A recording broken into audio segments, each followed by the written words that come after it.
Mais uma transferência inesperada no Futebol Clube do Porto. Farioli teve direito ao central experiente que ele tanto pediu e o Porto foi bem rápido a encontrar o jogador do perfil que o treinador do Porto queria.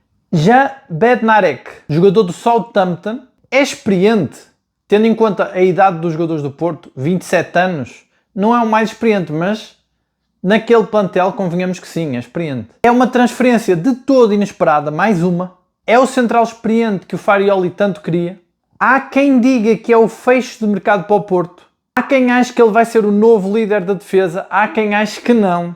Até porque o Preppic parece também ter essa vocação. O maior mercado da história do Porto é um risco calculado ou não.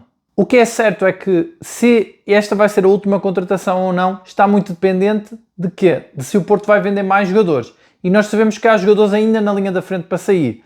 PP, Diogo Costa, só para citar dois, porque há mais. O Vilas Boas prometeu e cumpriu. É o mercado mais caro da história do Porto. O Porto já gastou quase 100 milhões de euros em reforços. São já 75 milhões. Mas isto, se formos juntar as variáveis e os bónus de algumas destas transferências, o valor está mesmo bem perto dos 100 milhões de euros. E parece que não vai ficar por aqui. A lista de reforços do Porto é extensa. Começamos com o Gabri Veiga, ok, chegou na época passada, mas só esta época que ele vai realmente mostrar o seu valor. O Froholt, que vem com muita expectativa, uma jovem promessa. O Borja Sainz, que é um talento indiscutível. O Alberto Costa, que vem nessa troca por troca com o João Mário da Juventus. O Samu, que tem essa aposta renovada nele, com a compra da totalidade do passe por 32 milhões de euros. O Preppic, que é o tal central jovem, mas que parece também ter esse perfil de liderança. O Neuen Pérez, que também chegou como o Gabri Veiga na época passada, mas podemos considerar também um reforço que esta época terá mais espaço e tempo para mostrar o seu valor. O João Costa, que vem para terceiro guarda-redes, para o lugar de Samuel Portugal, que fez uns inacreditáveis 0 jogos em 3 épocas pelo Porto. E agora o Bednarek, que chega por 7 milhões e meio de euros e que é o central experiente que Farioli necessitava. Mas este também é o maior mercado da história do Porto em termos de vendas. O Porto começou logo por vender o Francisco Conceição à Juventus por 32 milhões. Seguiu-se o Otávio por 20 para o Paris, uma transferência também surpreendente. A saída do João Mário para a Juventus por 12 milhões. A saída do Gonçalo Borges por 11 milhões para o Feyenoord. Tudo isto prefaz um valor de 71 milhões de euros, que é quase o equivalente ao que o Porto gastou. Portanto, este mercado é quase neutro em saldo contabilístico, porque entraram praticamente o mesmo valor que saiu. No entanto, é um mercado muito ambicioso, apesar dessa neutralidade, que com a saída do PP ou do Diogo Costa pode facilmente tornar-se um mercado de saldo positivo para o Porto. Apesar de todas estas movimentações, o Porto ainda pode ter lucro. Mas falemos então desse central que chegou agora ao Porto, esse tal central experiente de 27 anos. O Jan Bednarek é mais um reforço que chega rápido e de forma surpreendente, quase sem os jornalistas terem dado por ele. Ele é um internacional polaco, tem 69 jogos pela seleção da Polónia, portanto daí que vem a experiência, portanto um internacional com provas dadas, com currículo, e a seleção da Polónia, convenhamos que não é a pior seleção do mundo, é uma boa seleção, também não é a melhor, mas é uma boa seleção, que tem até historicamente uma boa defesa. Ele fez 254 jogos pelo Southampton, e nós sabemos que uma Premier League, a Liga Inglesa, é bastante exigente em termos físicos, portanto, podemos esperar bons níveis físicos deste defesa central. Digamos que 7 épocas na Premier League conferem de facto uma experiência muito grande a este jogador. Quem joga 7 épocas numa defesa da Premier League já defrontou os melhores avançados do mundo. Já jogou jogos de uma intensidade que muitas vezes a Liga Portuguesa não chega nem perto. Claro que pela seleção da Polónia também participou em 2 mundiais e em 2 europeus, o que lhe dá também essa tal experiência. Portanto, o Porto aqui muito cuidadoso a ver o currículo realmente do jogador. Realmente ele tem experiência. E é engraçado como o Porto está a ser muito criterioso nas contratações. O jogador é jovem, tem 27 anos. E para um defesa não seria muito chocante se o Porto ainda o conseguisse vender. Daqui a 2 anos ele terá 29, daqui a 3 terá 30 e poderá perfeitamente ser vendido. Hoje em dia, os defesas centrais, os jogadores chegam mais longe na carreira. Portanto, um defesa central de 40 anos ainda é possível. Portanto, se pensarmos que a carreira de Bednarek chega até aos 40 anos, aos 30 ele ainda tem mais 10 anos de carreira pela frente. Portanto, o Porto ainda pode ganhar no futuro com ele. O Bednarek é destro, interessante como ele é destro, mas fez a maior parte da carreira dele do lado esquerdo da defesa. Ele pode até jogar a lateral esquerdo, já fez essa posição, mas joga com o pé direito. O facto dele jogar do lado esquerdo da defesa e ser essa tal voz experiente que o Farioli queria, é uma troca por troca com o Marcano, podemos dizer assim, ele vem substituir o Marcano claramente, torna-se o central mais experiente do plantel, apesar do Zé Pedro, em termos de idade, se aproximar dele, sem dúvida, que o currículo do Bednarek dá-lhe muito mais experiência e estatuto do que tem o Zé Pedro, e chega claramente para ser referência imediata, isso aí parece claro, dá a mesma impressão que o Farioli, nestes últimos jogos que teve, estes amigáveis, selecionou exatamente a posição de defesa central do lado esquerdo com uma prioridade, ou seja, dá a impressão que o Farioli não confia muito no Neuen Pérez e no Zé Pedro. O que dá para entender, se vimos as épocas anteriores, de facto, o Zé Pedro e agora esta época o Neuen Pérez são bons centrais, mas cometem muitos erros. E parece que este Farioli é mais exigente, como já tínhamos dito no outro vídeo sobre o Porto. Ele põe mais exigência no jogo, ele quer mais intensidade, quer mais garra, mais vontade. Aliás, um exemplo que tivemos dessa intensidade, para mim, esta é uma opinião pessoal, mas eu achei isso, no jogo do Porto com o Twente, a expulsão do Gabri Veiga, no lance da expulsão do Gabri Veiga, toda a equipa do Porto vem defender o Gabri Veiga. Até se gera ali uma confusão muito grande, talvez por isso que o árbitro expulsa os dois. Muito por culpa dessa forma como os jogadores do Porto foram defender o Gabri Veiga. E vocês comparem a atitude dos jogadores do Porto a defender o Gabri Veiga com as do Twente a defender o jogador deles, agora não lembro do nome. Foram muito mais passivos, ou seja, realmente há esse espírito de grupo e essa intensidade muito maior. Nota-se isso. Isso é trabalho do Farioli. E o Neuen Pérez e o Zé Pedro cometem alguns erros, talvez, de Farioli, por isso quis um central mais experiente. Aliás, não podemos também esquecer que um dos pontos fracos do Porto nos últimos anos tem sido precisamente a defesa. Agora, a questão que se coloca, como é que este Bednarek vai alterar a forma da defesa, a forma como estava a ser construída? O Porto tinha mais opções para central. Neuen Pérez, Prepites, Zé Pedro, Gabriel Braz, ou seja, já tinha 4. Em princípio, cai o Gabriel Braz para entrar o Bednarek. No entanto, também pode o Farioli decidir jogar com 5 defesas. Tem mais opções do que tinha o Anselmi para jogar com 5 centrais. Com 5 defesas. Centrais não, porque joga com 2 laterais, né? Aliás, o Anselmi até muitas vezes o gol foi com 3 laterais. Mas o Anselmi, na sua tática de 5 defesas, por exemplo, neste plantel tinha mais opções. Em princípio, o Farioli não quer jogar com 5 defesas, mas se o quiser, terá mais opções do que teve o Anselmi. A força física e a experiência da defesa aumenta muito, exponencialmente. Aliás, fisicamente o Porto até ganha muito mais com Prepites e Bednarek do que, por exemplo, com o Marcano e o Zé Pedro, que também não fortes fisicamente, mas que ganha ainda mais força, mais intensidade. O Farioli ganha liberdade tática nessa zona do terreno onde o Porto sempre teve mais dificuldades, que é a defesa, nos últimos anos. E uma coisa importante, este central joga bem de cabeça, é um dos pontos fortes dele. Portanto, o Porto ganha também mais capacidade no jogo aéreo, nas bolas paradas defensivas, também ofensivas, mas o que preocupa mais o Porto será as defensivas. O Porto sofria muitos golos de bola parada e o Bednarek é bom, é um dos pontos fortes dele, é o jogo aéreo. Até nisso acaba por ser parecido com o Marcano. O Marcano era mais soft, mas, por exemplo, o Marcano marcava muitos golos de cabeça no Porto. E o Bednarek até nisso é um substituto direto do Marcano. O que nós podemos ver com estas contratações, com estas movimentações do Porto no mercado, é que o Farioli, o Vilas Boas, toda a direção parecem estar todos em sintonia. Há uma clara tendência e preferência por jovens, há uma clara tendência também para renovar, de preferência por jogadores, podem ser até parecidos em algumas posições, como é o caso do lateral direito, sai João Mário, entra Alberto Costa, parecidos, sai Marcano, entra Bednarek, parecidos, mas um pouco mais jovens e com mais margem de progressão, portanto parecem estar muito em sintonia. E a sintonia, a equipa técnica, a direção, fica clara nesta rapidez com que o Porto arranja os reforços que o Farioli pede. O Farioli queria um médio para o meio campo que fosse forte fisicamente, o box-to-box clássico.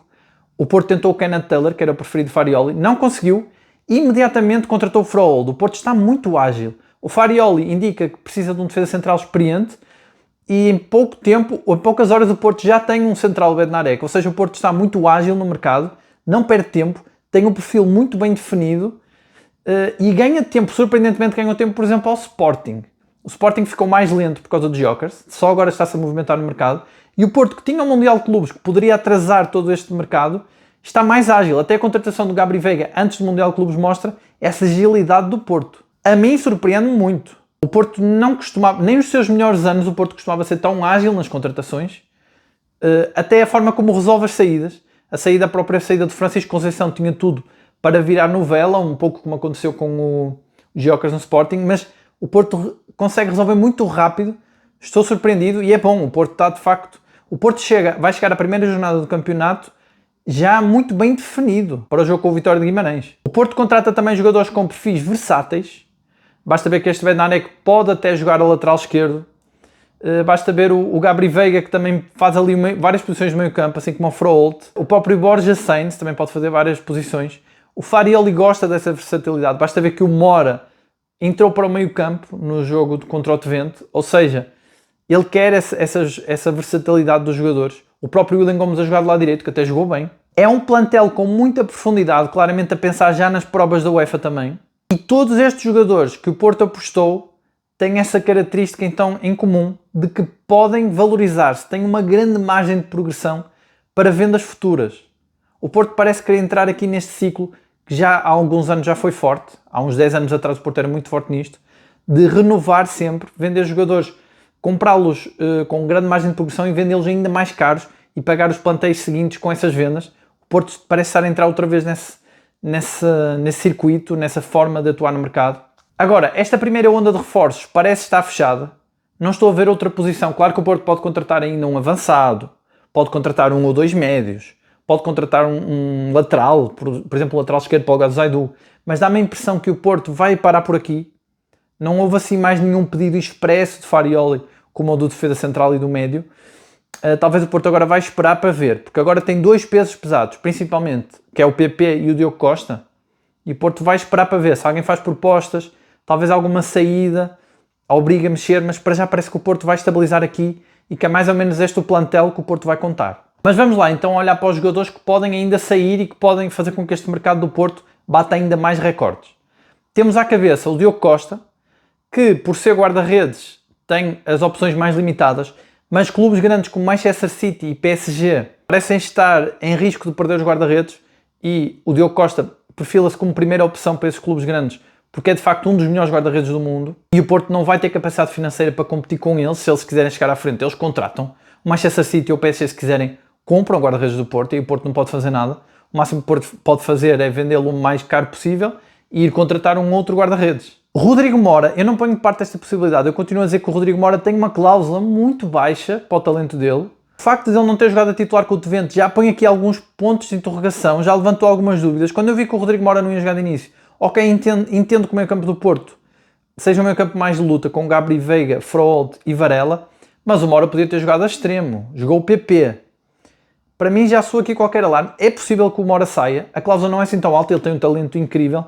Acho que ele neste momento, qualquer clube, olha para ele como um talento que pode jogar, até um Real Madrid.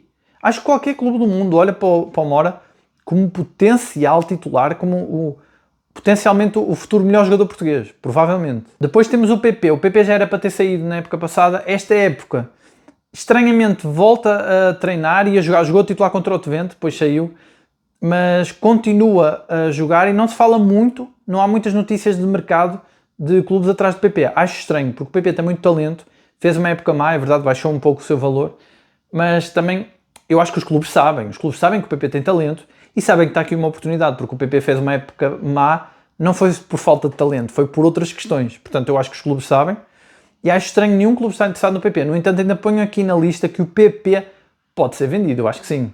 Acho que estamos todos de acordo que o PP tem mercado. Depois, há outros nomes menos sonantes, menos valiosos, mas que também podem sair. Dani Namazo, Gruites. Eu acho que aí já será mais uma questão do Porto conseguir colocá-los em algum clube. Um pouco a imagem do que o Porto fez com o Otávio e com o João Mário. Alguma oportunidade de negócio em que consiga, de facto, digamos, livrar-se deles, usar essa expressão.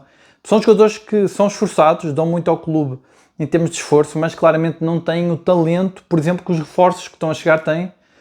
Acho que se houver boas oportunidades, o Porto vai tentar vendê-los naturalmente. Nesse aspecto, há quem também coloque o Eustáquio, o Zé Pedro e o Martim Fernandes. Eu acho que se calhar não são tão vendíveis esses três pelas posições que ocupam. Por exemplo, o meio campo do Porto não tem assim tanta profundidade para o Eustáquio sair. A questão é que o Porto fica com Gruici e Eustáquio, por exemplo, no meio campo, que são dois jogadores que dão profundidade ao meio campo, mas não têm a mesma qualidade dos médios que estão a titulares. Portanto, o Porto pode ainda conseguir vendê-los. Claro que o Porto só vai vender se for por um bom preço, mas o Porto está forte nisso.